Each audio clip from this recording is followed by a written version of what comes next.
بسم اللہ الرحمن الرحیم۔ ایک بڑی خبر ہے، یو ایس کانگریس جو کہ لا میکرز ہیں امریکہ کے، انہوں نے ایک قرارداد منظور کی ہے اور اس قرارداد میں پاکستان میں ہونے والے 8 فروری کے الیکشنز کو دھاندلی زدہ قرار دیا ہے، اور ان الیکشنز کے لیے انہوں نے کہا ہے کہ اس میں جو دھاندلی ہوئی ہے اس کے الزامات کی شفاف اور مکمل تحقیقات جو ہے وہ کی جائے۔ یہ ایک کانگریس نے، یعنی یہ یو ایس لا میکرز نے یہ باقاعدہ ایک قرارداد جو ہے وہ منظور کی ہے، اور اوور ویلمنگ میجورٹی کے ساتھ یہ قرارداد منظور ہوئی ہے۔ اس کے 387 غالباً اس کے حق میں ووٹ آئے ہیں، اور صرف 7 ووٹ ایسے ہیں جو کہ اس کی مخالفت میں آئے ہیں، اور اس میں اگر دیکھا جائے تو یہ 85%، یعنی ہم کہہ سکتے ہیں کہ جو ریشو بنتی ہے کہ یو ایس کانگریس کے 85% اراکین نے اس قرارداد کو منظور کر کے یہ کہا ہے کہ پاکستان کے جو الیکشن تھے وہ دھاندلی زدہ تھے، ان کی تحقیقات ہونی ضروری ہے۔ یہ معاملہ یہ ابھی ریسنٹ خبر ہے، اور یہ معاملہ ہماری عدالتوں میں بھی اور ہمارے مختلف حلقوں میں بھی عرصے سے زیر بحث ہے۔ عدیل، یہ تو کل بھی ذکر ہوا تھا جب وہ ایک کیس چل رہا تھا، لارجر بینچ جب بیٹھا ہوا تھا، اس وقت بھی جسٹس اطہر من اللہ نے غالباً یہی اشارہ کیا تھا۔ جسٹس اطہر من اللہ کو اور کانگریس کو کیا پتہ؟ اب بات تو یہ ہے نا، قاضی فائز عیسیٰ صاحب جنہوں نے انتخابات کروائے ہیں، پتہ تو انہیں ہونا چاہیے۔ وہ کہہ رہے ہیں کہ بالکل صاف اور شفاف انتخابات ہوئے ہیں، کوئی ریگولیرٹیز نہیں ہوئی۔ پتہ نہیں، مجھے سمجھ میں نہیں آتی کیوں کر اتنا شور مچا ہوا ہے۔ آن اے ویری سیریس نوٹ ویسے کہ قاضی فائز عیسیٰ صاحب کا جو پورا ایک نریٹو ہے سر، وہ دھڑام سے نیچے گرا ہے میری خیال سے۔ وہ جو ایک بات پر بضد ہیں، قائم ہیں، وہ یہ کہہ رہے ہیں، اول تو وہ آج بھی کریڈٹ لے رہے ہیں 8 فروری کے صاف اور شفاف انتخابات کا، دوسری جانب وہ اپنے ہی اس فیصلے کے دفاع میں بھی آج کھڑے ہیں جس کی بنیاد پر 8 فروری کے انتخابات میں جو کچھ ہوا وہ ہم سب کے سامنے۔ اب تو امریکی کانگریس بھی بول پڑی ہے، امریکی کانگریس نے بھی بتا دیا ہے کہ بھائی اس معاملے کی شفاف تحقیقات ضروری ہیں، ادروائز، کیونکہ یہ ایک بہت بڑی ون بھی ہے پاکستان تحریک انصاف کے لیے۔ عدیل، ہوتا بھی یہی ہے کہ جب آپ کہنے والے کہیں گے نا کہ یہ امریکی کانگریس کا کیا لینا دینا ہے پاکستان کے الیکشن کے ساتھ،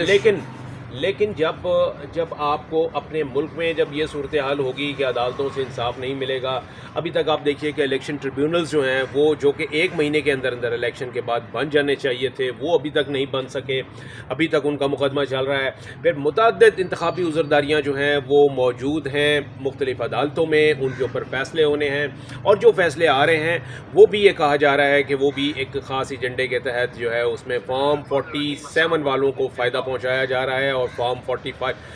والے جو ہیں وہ بیچارے جیتا ہوا جو ہیں وہ ابھی تک اپنے فارم 45 ہاتھ میں لے کے وہ مختلف عدالتوں کے چکر ہی کاٹ رہے ہیں۔ تو یہ معاملہ جو، اور یہ صرف ایک چھوٹی عدالتوں کا معاملہ نہیں ہے، یہ کوئی نچلی عدالتوں کا معاملہ نہیں ہے، سپریم کورٹ میں بھی یہ باقاعدہ پٹیشن جو ہیں وہ زیر التوا ہیں، جس کی ایڈوکیسی جو ہے وہ جسٹس اطہر من اللہ نے بھی گزشتہ روز کی، جیسا کہ ابھی عدیل نے بتایا کہ، لیکن چیف جسٹس صاحب جو ہیں وہ شاید اس کو ایشو نہیں سمجھتے، وہ نہیں سمجھتے کہ اس میں کوئی دھاندلی ہوئی ہے، وہ یہ سمجھتے ہیں کہ جی بالکل بائی بک ہر چیز جو ہے وہ کتاب کے مطابق ہوئی ہے۔ بک اور بائی کروک ہے، نہیں، کروک کی جگہ بک کر دینا سر۔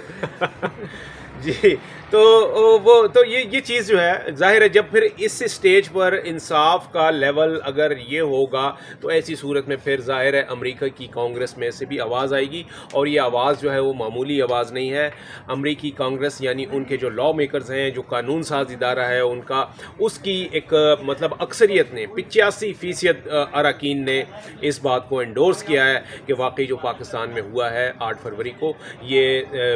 اس میں مداخلت ہوئی ہے، اس میں مینیپولیشن ہوئی ہے، دھاندلی ہوئی ہے، اور اس کی شفاف اور مکمل تحقیقات ہونی چاہیے۔ ویسے جو پٹیشن ہے ہماری سپریم کورٹ میں اس وقت آئی بھی ہے پی ٹی آئی کی، اس میں کیا، اس کا کیا اسٹیٹس کیا ہے، وہ کیوں نہیں سر وہ اسٹیٹس اس کا یہ ہے کہ درخواستیں تو متعدد آئی ہیں۔ حامد خان صاحب کیونکہ وہ ایک باقاعدہ نمائندہ ہیں عمران خان صاحب کے، انہوں نے ایک بڑی جامع قسم کی پٹیشن تیار کی، اور بیسیکلی مدعا ان کا ہے جوڈیشل کمیشن 8 فروری کے انتخابات کے اوپر جو مبینہ دھاندلی اس معاملے مطلب وہ کیا کہتے ہیں کہ جوڈیشل کمیشن بنایا جائے، جوڈیشل کمیشن بنایا جائے، اس معاملے کی زبردست قسم کی تحقیقات ہونی چاہیے، فائنڈنگز آنی چاہیے۔ ہوا یہ کہ اس معاملے کو کارپیٹ کے نیچے دبا کر رکھ دیا گیا۔ جب عمران خان صاحب آبویسلی سر جنہوں نے دبایا ان کے سامنے ہی فائل ہے نا، سپریم کورٹ آف پاکستان ہے، ٹھیک ہے۔ اب معاملہ یہ ہے کہ عمران خان صاحب نیب ترامیم کیس کے اندر جب سپریم کورٹ کے اندر ویڈیو لنک کے ذریعے پیش ہوئے تو انہوں نے اپنی مختصر بات کرتے ہوئے یہ بات عدالت کے سامنے رکھی کہ 8 فروری کا جو انتخاب ہے، 8 فروری کے جو انتخابات ہیں ان میں جو کچھ ہوا اس کی تحقیقات ہونی چاہیے. ہماری درخواستیں آپ کے سامنے ہیں، متعدد بار آپ کو لکھ چکے ہیں، آپ اس کو نظر انداز کر رہے ہیں. چیف جسٹس قاضی فائز عیسیٰ نے اس وقت تو کہہ دیا کہ حامد خان صاحب اگر آپ کے وکیل ہیں تو آج ہی وہ پیش ہوئے. انہوں نے بتایا کہ وہ بیرون ملک جا رہے ہیں، جیسے ہی وہ واپس آتے ہیں آپ ہمارے پاس ارلی ہیئرنگ کی درخواست دائر کر دیں.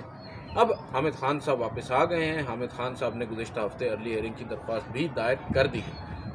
اس کے بعد سپریم کورٹ کے ایک سٹنگ جج جو ہیں، جو former chief justice of the Islamabad high court بھی ہیں، انہوں نے جسٹس اطہر من اللہ نے ایک دفعہ اوپن کورٹ کے اندر اشارتاً یہ کہا کہ وہ سو موٹو زیادہ امپورٹنٹ ہیں. لیکن گزشتہ روز انہوں نے بغیر کسی لگی لپٹی کے کھلے عام سرے عام یہ بات کہی کہ ان کی نظر میں اس وقت سب سے امپورٹنٹ، سب سے اہم کیس 8 فروری کے انتخابات میں مبینہ دھاندلی کے خلاف دائر آئینی درخواست کا ہے. اور ان کا بار بار یہ کہنا، میں سمجھتا ہوں کہ یہ پیغام ہے سپریم کورٹ کے چیف جسٹس کے لیے، اس 3 رکنی کمیٹی کے لیے جس میں چیف جسٹس قاضی فائز عیسیٰ کے علاوہ جسٹس منصور اور جسٹس منیب اختر ہیں، کہ اس معاملے کو رکھا جائے اپنے سامنے اور پھر اس کے اوپر ڈیلیبریشنز ہونی چاہیے. اوپن کورٹ میں ایک دفعہ سماعت کے لیے مقرر تو کریں، پھر اس بینچ کے اوپر منحصر ہے کہ وہ اس درخواست کو قابل سماعت قرار دیتا ہے یا ناقابل سماعت قرار دیتا ہے، یا اس کے اوپر فائنڈنگز کی باقاعدہ طور پر فائنڈنگز آتی ہیں. لیکن مسئلہ یہ ہے نا سر، ہم ایک جانب کو شفافیت کا راگ الاپتے ہیں، ہم کہتے ہیں کہ سپریم کورٹ میں اب جمہوریت آ گئی ہے، اختیارات کی تقسیم ہو چکی ہے. دوسری جانب ہم دیکھتے ہیں کہ پک اینڈ چوز پھر بھی ہو رہی ہے. اب تو سپریم کورٹ کے اپنے اندر سے توانا قسم کی آوازیں آ رہی ہیں، ان کو بھی اگر نظر انداز کیا جائے گا تو پھر اللہ ہی حافظ. اس کا مظاہرہ ہم نے یہ جو 13 رکنی بینچ پچھلے دنوں سماعت کرتا رہا ہے اس میں بخوبی نظر آیا. کل آپ نے دیکھا نہیں ہے سر، مطلب پہلے ہوتا تھا کہ اختلافی نوٹ کے ذریعے، میں رات کو حبیب صاحب کے پروگرام میں یہی بات ہوئی، میں نے کہا پہلے اختلافی نوٹ کے ذریعے ججز اپنا اختلاف رائے دیا کرتے تھے. اب جو ہے ماشاءاللہ سے اوپن کورٹ کے اندر ہی ایک دوسرے کے سوالات، ایک دوسرے کی آبزرویشن کو کاؤنٹر کیا جاتا ہے، بجائے اس کے کہ وکیل کو بولنے کا موقع دیا جائے. وکیل وہاں پر ایک اسپیکٹیٹر کے طور پر کھڑا ہوتا ہے اور ججز آپس میں لگے ہوتے ہیں. اور اس بات کو وہ اون بھی کرتے ہیں. آپ کی جو جسٹس اطہر من اللہ سے بات ہوئی ہے تو انہوں نے یہ بات کی تھی، آپ نے ان سے کیا پوچھا تھا؟ نہیں، میری جو جسٹس اطہر من اللہ سے تو میں نے یہ پوچھا تھا کہ آپ جو نوٹ ہے، اختلافی نوٹ لکھ رہے ہیں. اختلافی نوٹ نہیں، وہ ججز کو جو نوٹ لکھنا ہوتا ہے چیف جسٹس کو کہ 100 موٹو لیا جانا چاہیے، تو انہوں نے کہا میں نے تو اوپنلی یہ بات کورٹ میں کہہ دی ہے. کل تو پھر انہوں نے بالکل ہی واضح کر دیا. بالکل. جمال خان مندوخیل سے میری یہ بات ہوئی تھی کہ ہمیں بڑا افسوس ہوتا ہے کہ جب ہم ججز صاحبان کو دیکھتے ہیں وہ آپس میں ہی ایک طرح سے گتھم گتھا ہوتے ہیں، ایک دوسرے کے ساتھ آرگیو کر رہے ہوتے ہیں، جبکہ انہیں تو وکیل کو سننا چاہیے پیشنٹلی اور پھر اپنا فیصلہ اس پہ بولنا چاہیے، اور اگر اختلاف ہے تو نوٹ لکھنا چاہیے. اس پر انہوں نے کہا کہ دیکھیں یہ وقت کے ساتھ ساتھ ہم سیکھ رہے ہیں. جب پہلے ان کی اور بات یہ بھی کافی حد تک درست ہے کہ جب پہلے دن آپ کو یاد ہوگا انہوں نے کہا ویڈیو لنک ہوا، براہ راست نشریات ہوئی، تو اس روز کیا عالم تھا اور آج آپ دیکھ لیں. میں نے کہا فرق تو ہے، تو وہ کہتے ہیں فرق ساتھ ساتھ آئے گا، لیکن یہ بات ججز بھول رہے تھے. آج اگر کیمرے لگ گئے ہیں تو آپ نے بولنا شروع کر دیا ہے، جب کیمرے نہیں تھے تب تو آپ نہیں بولا کرتے تھے. تو بہت سے سوالات ہیں. مین کوشچن سر یہی ہے کہ آج امریکی کانگریس نے بھی اگر یہ کہہ دیا ہے، اس کے باوجود chief justice Qazi Faez Isa us state of denial سے خود کو باہر نہیں نکال پا رہے کہ 8 فروری کو جو ہوا وہ بالکل درست تو ہوا. پھر جسٹس اطہر من اللہ کی وہ آبزرویشن ٹھیک ہے کہ جی ہم نے بھی اگر وہ آسٹرچ لائک شتر مرغوں کی طرح اپنی گردنیں اور اپنا سر جو ہے وہ ریت میں دبایا ہوا ہے، اور انہوں نے تو بڑی اہم بات انہوں نے کہا تو ہم تو کمپلیسٹ نظر آئیں گے اگر ہم نے ایسا نہیں کیا، شریک جرم. اور وہ اب سوال اٹھ رہے ہیں. بہت بڑی بات ہے یہ. بڑی کل کی ان کی آبزرویشنز کے بعد مجھے یہ نظر آ رہا ہے کہ چیف جسٹس قاضی فائز عیسیٰ کے بارے میں تو میں نہیں کہہ سکتا، اکثر ججز صاحبان کو سوچنے کے لیے کافی کچھ مل چکا ہے. 4 ماہ ہو چکے ہیں جی. اس 4 ماہ سے زائد عرصہ گزر چکا ہے الیکشن کو. ابھی جیسے کہ ہم نے بتایا کہ نہ تو الیکشن ٹریبیونلز بنائے گئے، نہ ہی انتخابی عذرداریاں جو ہیں وہ ان کی کوئی سنوائی ہو رہی ہے. اور سپریم کورٹ میں جو پٹیشن ہے انتخابی نتائج کو چیلنج کرنے والی، اس میں جیسے کہ عدیل نے بتایا کہ اس کو تو ابھی یعنی کہ نمبر لگانے والی بات ہے کہ ابھی اس کو یہ نہیں پتا کہ جی اس کو سنا بھی جائے گا یا نہیں سنا جائے گا، وہ قابل سماعت بھی ہے یا نہیں ہے. تو جب اس طرح کے اسٹیٹ آف افیئرز ہوں جناب تو ساری دنیا دیکھ رہی ہوتی ہے. ویسے بھی آپ کا یاد رکھیں کہ الیکشن پروسیس ایسا ہوتا ہے، عام انتخابات پوری دنیا میں کسی چھوٹے سے ریپبلک میں بھی ہو رہے ہوں تو ان الیکشنز کو پوری دنیا دیکھ رہی ہوتی ہے، مانیٹر کر رہی ہوتی ہے. اور جب اس عمل میں جس کو کہ پوری دنیا دیکھ رہی ہے، اس عمل میں اگر آپ اس طرح کی آنکھوں میں دھول جھونکنے والی دھاندلی کریں گے تو ایسی صورت میں پھر ظاہر ہے امریکی کانگریس نے پھر یہی کہنا ہے کہ جناب یہ آپ ہمیں بیوقوف نہ بنائیں اور جو معاملہ ہے اس کو سدھاریے. اور یہ ایک کویسچن مارک ہے ہمارے عدالتی نظام پر بھی, اور جو ہمارے عدالتی جو رویے ہیں اس وقت چل رہے ہیں اس کے اوپر ایک کویسچن مارک ہے, کیونکہ زیادہ ذمہ داری جو ہے وہ انہی پر عائد ہوتی ہے. تو لیٹ اس سی جی کہ اس کا کیا ہوتا ہے. کہنے والے کہتے ہیں کہ جی امریکہ کون ہوتا ہے ہمارے اس میں, اور ہمارے جو لیگی اور اس وقت رولنگ ایلیٹ ہے وہ یہی کہے گی کہ جی امریکہ کو کیا ہمارے سے مفاد ہے. جناب ایسی بات نہیں ہے. IMF کے پاس آپ جاتے ہیں, امریکہ کے پاس جاتے ہیں, ہاتھ جوڑتے ہیں, گڈے کے گوٹے پکڑتے ہیں کہ ہمیں پروگرام دیں, تو آپ اس کو اپنے سے جدا نہیں کر سکتے. تو اس لیے اگر وہ جو بیگرز کانٹ بی چوزرز, تو آپ اگر انڈیپینڈنٹ نہیں ہیں اور آپ کی سورنٹی کا یہ عالم ہے, تو ایسی صورت میں پھر جو امریکہ کہے گا جناب وہ آپ کو سننا بھی پڑے گا اور ایک حد تک اس پر عمل بھی کرنا پڑے گا.